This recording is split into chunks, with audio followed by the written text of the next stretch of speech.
Welcome to Sai study circle. ఈరోజు మనం APPSC conduct చేసేటువంటి గ్రూప్ 2 మెయిన్స్ పరీక్షా విధానం గురించి తెలుసుకోబోతున్నాం. ఈ గ్రూప్ 2 మెయిన్స్ పరీక్షా విధానం అనేది 300 మార్కులకు జరుగుతుంది.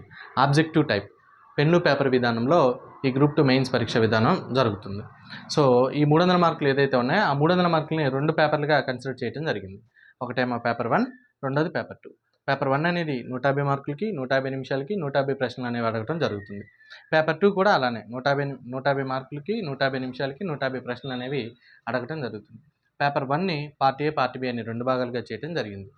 పార్ట్ ఏ ఏపీ హిస్టరీ 75 మార్కులు, పార్ట్ బి భారత రాజ్యాంగం 75 మార్కులు. అదేవిధంగా పేపర్ 2 సంబంధించి part A AP and Indian economy 75 మార్కులకి, part B science and technology and environment 75 మార్కులకి క్వశ్చన్స్ అనేవి అడగడం జరిగింది. అయితే ఈ గ్రూప్ 2 సంబంధించినటువంటి నోటిఫికేషన్ ఏదైతే ఉందో ఆ నోటిఫికేషన్లో మెయిన్స్కి సంబంధించి మినిమం క్వాలిఫై మార్క్స్ అనేది మెన్షన్ చేయడం జరిగింది. ఎస్సీ ఎస్టీలకేమో 30%, ఓబీసీలకేమో 35%, ఓసీలకేమో 40%. అంటే ఎస్సీ ఎస్టీలు 90 మార్కులు, ఓబీసీలు 105 మార్కులు, అదేవిధంగా ఓసీలకి 120 మార్కులు అనేది మినిమం క్వాలిఫై మార్క్స్గా మెన్షన్ చేయడం జరిగింది. సో ఈ పరీక్షా విధానాన్ని దృష్టిలో పెట్టుకొని మీ ఇండివిజువల్ స్ట్రాటజీస్ ఏదైతే ఉన్నాయో వాటిని కొనసాగిస్తారని ఆశిస్తూ థ్యాంక్ యూ.